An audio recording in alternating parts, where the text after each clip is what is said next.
মায়ের বাড়িতে আবার ষষ্ঠী পুজো হয় জানেন তো, ওই সমস্ত সেরে আস্তে আস্তে 11টা সাড়ে 11টা বেজে যাবে। একই ফরিং একই।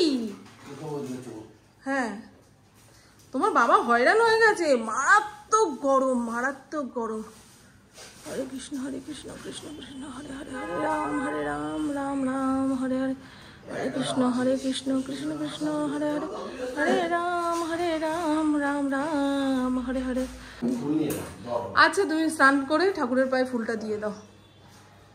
রাইফেল ক্লাব থেকে এত ফুল নিয়ে এসছে, ওই ফুলের আশায় বসে থাকলে না পুজো দিতে দেরি হয়ে যায়।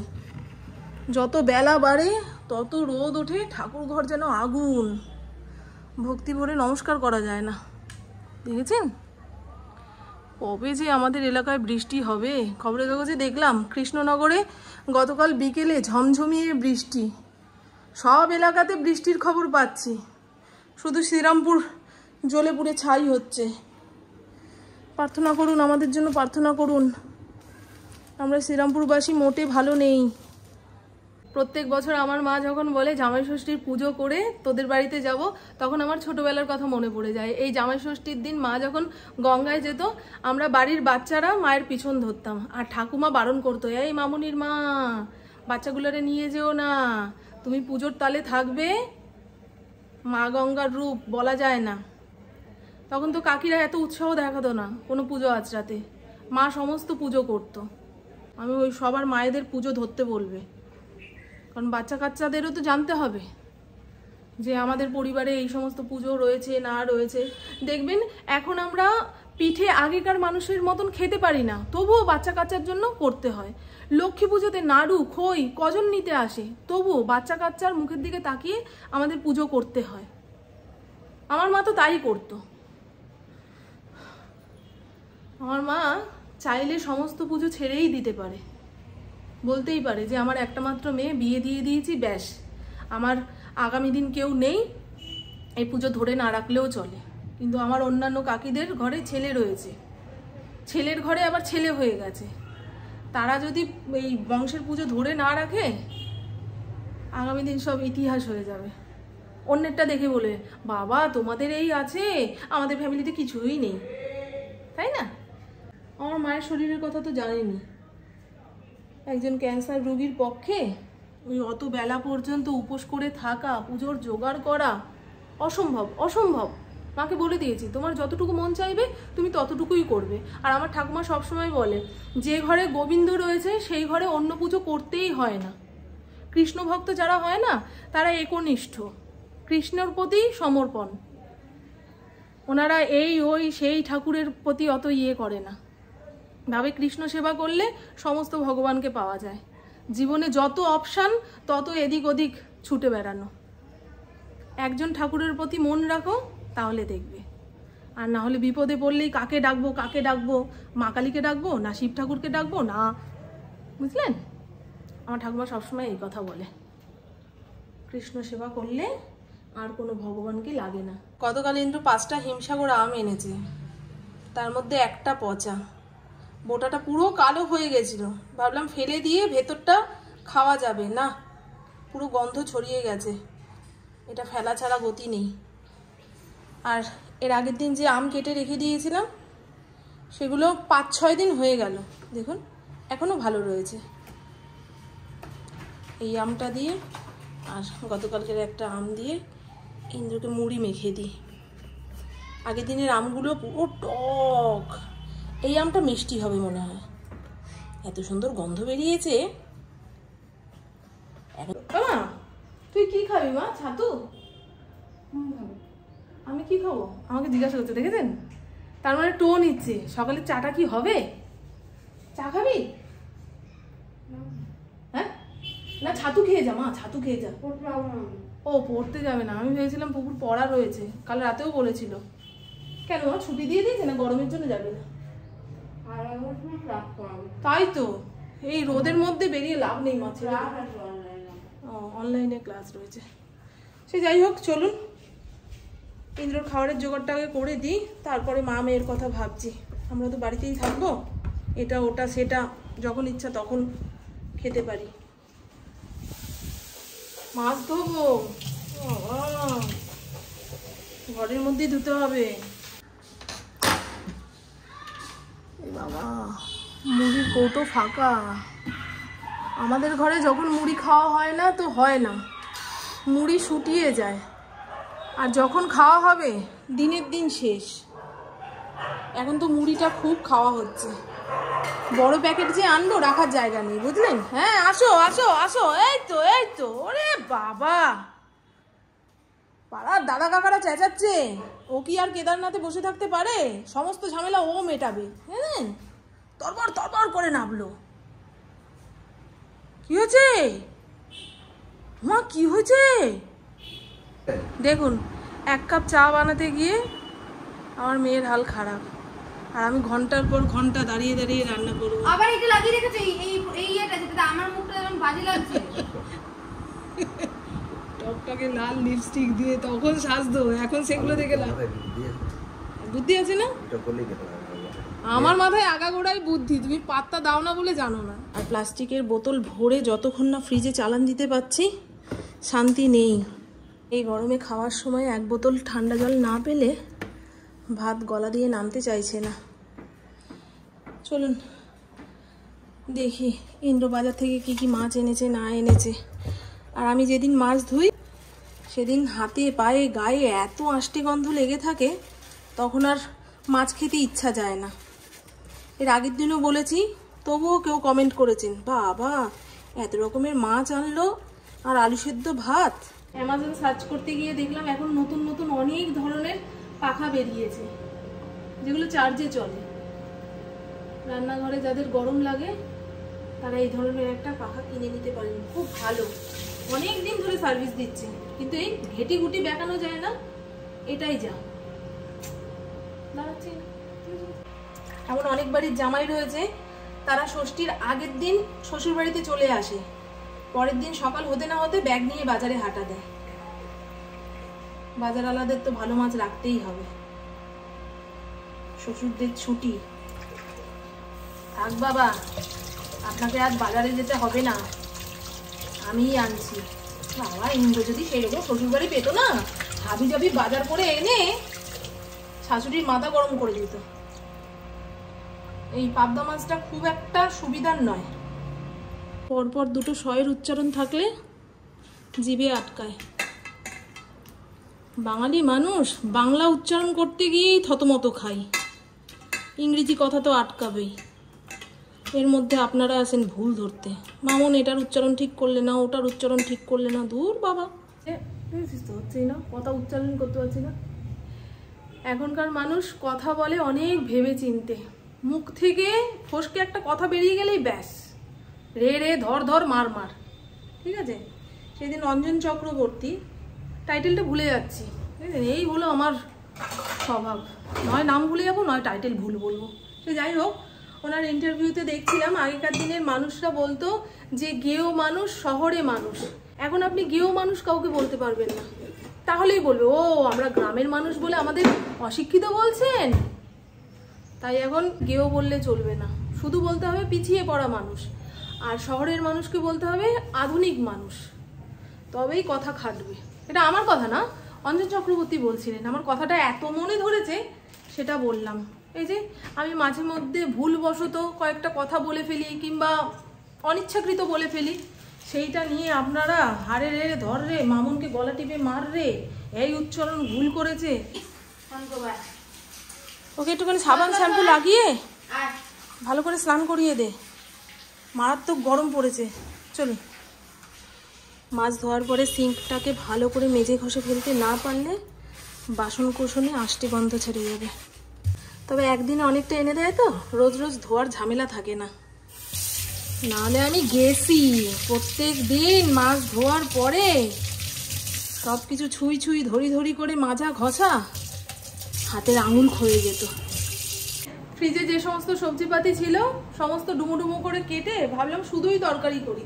তারপরে ভাবলাম ধুর, এই শুধু তরকারি যদি সবার মুখে না রোচে, আজকে তো বাজার থেকে অনেকটা মাছের ডিম এনেছে, 4-5টা ডিমের বড়া করে ওই তরকারির মধ্যে ফেলে দেবো, হয়ে যাবে মাছের ডিমের বড়ার তরকারি। এখানে মশলা কষতে বসিয়েছি। এই দেখুন, এই কড়াইটা দেখলে আপনারা অনেকেই রাগ করেন, হ্যাঁ কড়াইটা ভালো করে মাজতে পারো না। আমি তো আর এখন বাসন কোসন মাজি না, সুজাতার হাতেই থাকে। ও যেদিন পরিষ্কার করে মেজে দেবে সেদিনই পরিষ্কার হবে। শুনছিলাম অরন্ধনের নিমন্ত্রণ, এটা শুনতে শুনতে প্রভুকে কয়েকটা লিচু ছাড়িয়ে দিয়েছি। লিচু ছাড়ানোই ছিল, লিচুর বীজ ফেলে ওকে দিয়ে দিলাম। ওপরের ঘরে গেছে, ফরিংও স্নান করে ওপরের ঘরে গেছে, আর আমি খরবুজাটা শেষ করব। ব্যাস, অনেকগুলো কৌটো বের করতে পেরেছি ফ্রিজ থেকে। কাপড়ের মধ্যে সুন্দর করে পরিষ্কার করলে ব্যাস। ব্যাস কথাটা খুব বলি না। দুপুরের রান্নাবান্না কমপ্লিট। ঝিঙে, আলু, কুমড়ো দিয়ে মাছের ডিমের তরকারি, দারুণ স্বাদ হয়েছে। আর এইখানে রয়েছে উচ্ছে, বরবটি, কুমড়ো, আলু দিয়ে ভাজা। এই পোড়া গরমে একটুখানি তিতা খেতে না পারলে গরমের জন্য মুখে যে অরুচি ভাবটা আসে সেটা কাটে না। গরমের দিনে তিতা টক ভাতের পাতে রাখতেই হবে। কি বিভৎস গরম, আমি অজ্ঞান হয়ে পড়ে যাব আর 2 থেকে 3 মিনিট যদি নিচের ঘরে থাকি। পুপু ওপরের ঘরে এসি চালিয়েছে। হ্যাঁ, মুখ পুরো লাল হয়ে গেছে ঘাম মুছতে মুছতে, এবারে চামড়া উঠে যাবে। আগে যদি জানতাম যে সামনের দোকানে দই পাওয়া যাবে না, যা মাছ এনেছে সেখান থেকে 2 টুকরো সিদ্ধ করে দিলেই ও খেয়ে নিতে পারতো। দইয়ের আকার লেগেছে। গরমকালে আমাদের এলাকাতে এরকমই হয়। তাও কপাল ভালো, কারেন্ট যাচ্ছে না। আপনারা কি দেখতে পাচ্ছেন? আমার কষ্টটা আপনাদের দেখাবোই। ঘেমে নেই, একাকার অবস্থা, ভালো লাগছে না। রে বাবা নে, এই যে পেট যদি না থাকতো ফড়িং কি আর আমার পেছন পেছন ঘুরতো? নাও খেয়ে নাও মা, তাড়াতাড়ি খেয়ে দিয়ে চলো, আমরা আমাদের ভাত বেড়ে নিয়ে যাই। এখন সময় সন্ধে 6:15। রেডি হয়ে নিয়েছি, ইন্দ্রর সঙ্গে একটুখানি বেরোবো। গতকাল যে চশমার দোকানে গিয়েছিলাম ওখান থেকে ইন্দ্রকে 4 থেকে 5 বার ফোন করেছে, কারণ 2খানা চশমা একসঙ্গে বানালে 50% ডিসকাউন্ট পাওয়া যায়। 26 টাকার কাজটা 16 টাকায় মিটে যাবে। তা 2খানা ফ্রেম পছন্দ করে নিয়ে 1খানা ভাঙা ফ্রেম তো রয়েছে, সেটা যদি ঠিকঠাক করে দিতে পারে। বলছে হ্যাঁ ম্যাডাম নিয়ে আসবেন, দেখে বলে দেবো। এখন সেটা নিয়ে যাব, যদি এটাতে কাজ হয় তো হবে, আর না হলে নতুন আরেকটা ফ্রেম পছন্দ করে দিয়ে আসতে হবে। আমার চশমা খুব একটা লাগে না, শুধুমাত্র টিভি দেখার সময় মোবাইল অনেকক্ষণ ধরে ঘাটাঘাটি করছি, মাথা যন্ত্রণা উঠে গেছে তখন, আর বই পড়ার সময়। রাস্তাঘাটে তো খুব একটা চশমা পরে বেরোই না, একটাতেই কাজ মিটে যেত। আর আগামীকাল জামাই ষষ্ঠী, ইন্দ্রর হাতে যদি একটু সময় থাকে শাড়ির দোকানে 5 মিনিটের জন্য দাঁড়াবো, মায়ের জন্য একখানা শাড়ি টুক করে তুলবো, ব্যাস বাড়ির দিকে রওনা। ইন্দ্রর আগামীকাল থেকে, কবে থেকে তোমার খেলা শুরু হচ্ছে? ইন্দ্রর পরের সোমবার থেকে ফুটবল খেলা শুরু হবে, সেই নিয়ে চরম ব্যস্ততা। ঘরে দুয়ারে আর আসার সময় থাকবে না। তাও যে আমাকে নিয়ে যেতে রাজি হয়েছে এটাই অনেক। একবার বলছিল যাও না, তুমি একা একাই চলে যাও। আমি না গো ইন্দ্র, ওটি আমি পারবো না। এই সমস্ত বড় বড় কাজে তুমি না থাকলে আমার মনে হয় আমি কিছুই পারবো না, কিছুই পারবো না। এটা মনের মধ্যে শাড়ির দোকানে 5 থেকে 10 মিনিট। ঠিক আছে চলো। মায়ের শাড়ি তো ঘরে পরার একখানা কিনে নিয়ে চলে আসবো।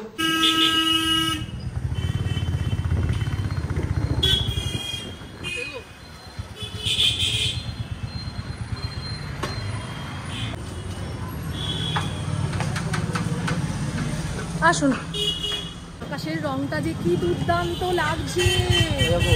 হঠাৎ করে বিকেলটা নামলো তো, এই টাইমে সবকিছুই যেন সুন্দর লাগে।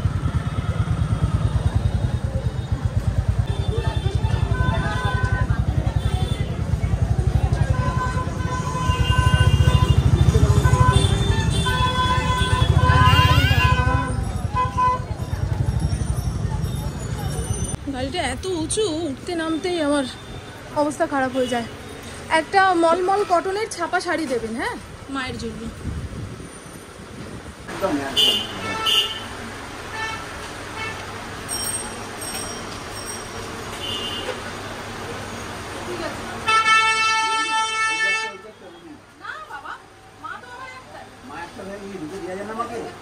আমার এই শাড়িগুলো ভীষণ পছন্দ। এরপরে যদি কিনি এই একটা শাড়ি কিনবো।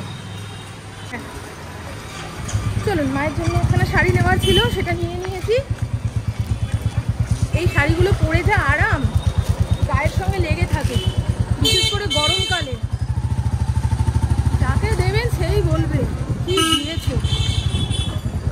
ছেড়ে এই শাড়ি পরবো।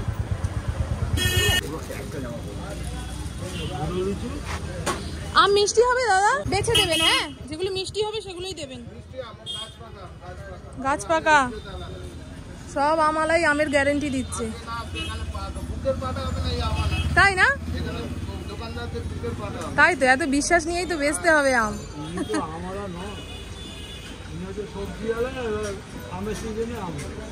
বাড়ি আসার পথে ফড়িংয়ের জন্য চিকেন নিয়ে আসলাম, ধুয়ে প্রেসার কুকারে সিটি দিতে বসিয়েছি।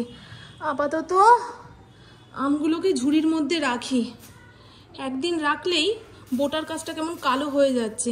এর আগের দিন যে আমটা এনেছিল চিনির মতো মিষ্টি, যার থেকে এনেছে তাকে খুঁজলাম, আজকে সে সেই জায়গায় বসেনি, হয়তো অন্য জায়গায় বসেছে। ইন্দ্রকে নাকি বলেছিল দাদা আম নিয়ে যাচ্ছেন তো, আবার আমার কাছেই আসতে হবে। সবজিওয়ালার কাছ থেকে ফল আনলে সেই ফলের গ্যারেন্টি থাকে না, তবে এরকম রস রস রয়েছে, মিষ্টি হলেও হতে পারে। কপালের ব্যাপার জানেন, নাহলে কেটে খেয়ে দেখে আনতে হতো। 1.5 কিলো আম আনবো, আবার কেটে খাওয়াবে। বিকেলে ছাদে গেছিলাম, এত হাওয়া দিচ্ছে মনে হয় এক্ষুনি বৃষ্টি নামবে। আজকে নতুন সিলিন্ডার দিয়ে গেছে, এটাকে ওয়াশিং মেশিনের পেছনে রাখতে হবে। বুবুকে বললাম আম এনেছি, ম্যাঙ্গো শেক বানিয়ে দিই, সেটা খাবো। বলছে না চা খাবো, তুমি দুধ এনে দাও, আমি চা বসাচ্ছি। ঠিক আছে। আজকে অনলাইন থেকে এই চাদরটা এসছে, কিছুদিন আগে পুপুর জন্য একখানা অর্ডার দিয়েছিলাম, সেটা 6 মাস ব্যবহার করার পরে মনে হয়েছে খুব ভালো, তাই আমি আমার জন্য একখানা আনলাম। এবারে ইন্দ্রকে একখানা এনে দেবো, ব্যাস 3 জনের 3টে থাকলে এসিতে ঘুমানোর সময় এই চাদরটা গায়ে দিলে না ঠান্ডাটা খুব সুন্দর আটকায়, আর ময়লা হলে যখন তখন কেচে ধুয়ে শুকিয়ে নেওয়া যায়। কিন্তু কম্বল কাচতে ধুতে একটু সমস্যা রয়েছে। ভালো হয়েছে রংটা, অন্য রং অর্ডার দিয়েছিলাম, আসলো যখন এইটা। দুপুরের যেটুকু তরকারি ছিল সেটা আমি ইন্দ্র ভাগে যোগে খেয়ে নিয়েছি। বুবুকে জিজ্ঞাসা করলাম কিরে খাবি না, বলছে না, ওই ডিমের তরকারি দিয়ে যদি খেতে বলো আমার পেটে খিদা নেই। ওকে 1 মুঠ ভাত ডিম আলু দিয়ে ভেজে দিয়েছি, এখন ওপরের ঘরে নিয়ে যাব, ব্যাস এই তো হলো আজকে সারাদিনের গল্প। কি মারাত্মক গরম, মনে হয় আগ্নেয়গিরির অগ্নুৎপাত হচ্ছে। প্রতি বছর জ্যৈষ্ঠ মাসে জামাই ষষ্ঠীর আগে আম জাম কাঁঠাল পাকানোর জন্য এরকম পোড়া একটা গরম ছাড়ে। পৌষ সংক্রান্তিতে পিঠে খাওয়ার ঠিক আগে কনকনে একটা শীত ছাড়ে। আর আশ্বিন মাসে ঠিক দুর্গাপুজোর আগ দিয়ে, যাতে বাঙালির পুজো দেখা মাটি হয়, তখন হবে টানা বৃষ্টি, যাতে শীতটা তাড়াতাড়ি পড়ে। তো চলুন বন্ধু, আর বেশি বকতে পারছি না, স্নান করে সবে এইখানে দাঁড়ালাম, দেখুন দরদর করে ঘেমে নিয়ে যাচ্ছি। যতক্ষণ না ওপরের ঘরে গিয়ে বসতে পারছি ততক্ষণ শান্তি নেই, শান্তি নেই। ইন্দ্র বারবার বলছে লাইট পাখা সব বন্ধ করে আসবে, কিন্তু আমি যতটুকু মনে থাকবে ততটুকুই করবো। এখন সব যেন ভুলেও যাচ্ছি জানেন, গরমের জন্য। সব দোষ গরমের, মাথা কাজ করছে না। তাই আমার বকবক আজকের মতন এইটুকুই। আপনারা সবাই খুব খুব খুব ভালো থাকবেন, নিজের শরীরে খেয়াল রাখবেন, সুস্থ থাকবেন, আর অল টাইম স্মাইল করতে হবে। টাটা, খুব ভালো থাকবেন। এর আগের দিন কমেন্ট বক্সে কোনো এক বন্ধু বলেছেন যে গরমে শাশুড়িরা নাকি জামাইয়ের জন্য রান্না করতে পারবে না। তা মামন, তোমার মেয়ের বিয়ে হয়ে গেলে তো তোমাকেও এই গরমের মধ্যে জামাই ষষ্ঠীর রান্না বান্না করতে হবে না? জামাই শ্বশুর দুজনে পয়সা মিলিয়ে হোটেল থেকে খাবার আনবে, আর যদি সেরকমটা না হয় জামাইকে বলে দেবো বাবা তোমার শ্বশুর কোনোদিন জামাই ষষ্ঠী খেতে যায়নি, তাই আমাদের বাড়িতে নিয়মও নেই জামাই ষষ্ঠীর। কারণ এই জামাই ষষ্ঠীর আগেই দেখবেন এরকম শ্বশুর শাশুড়ি পোড়ানো গরম পড়ে। টাটা বন্ধু, ভালো থাকবেন। আমি ইন্দ্র খেতে বসার আগে পুকুর ভাত রেডি করে রেখেছি। স্নান করে আসার পরে আর গ্যাসের সামনে দাঁড়ানো যাবে না, এখন ওপরের ঘরে ঢেকে রাখি। সবে 9:30 মতো বাজে। পুপু এখনই কি খাবি? আর বললাম কি, মানুষ গায়ে জামা রাখতে পারছে না, আর আমার ফড়িং খাট থেকে নামতে চাইছে না। সকাল থেকে সন্ধে খাটের ওপরে গড়াগড়ি। ওই যে কি বললাম,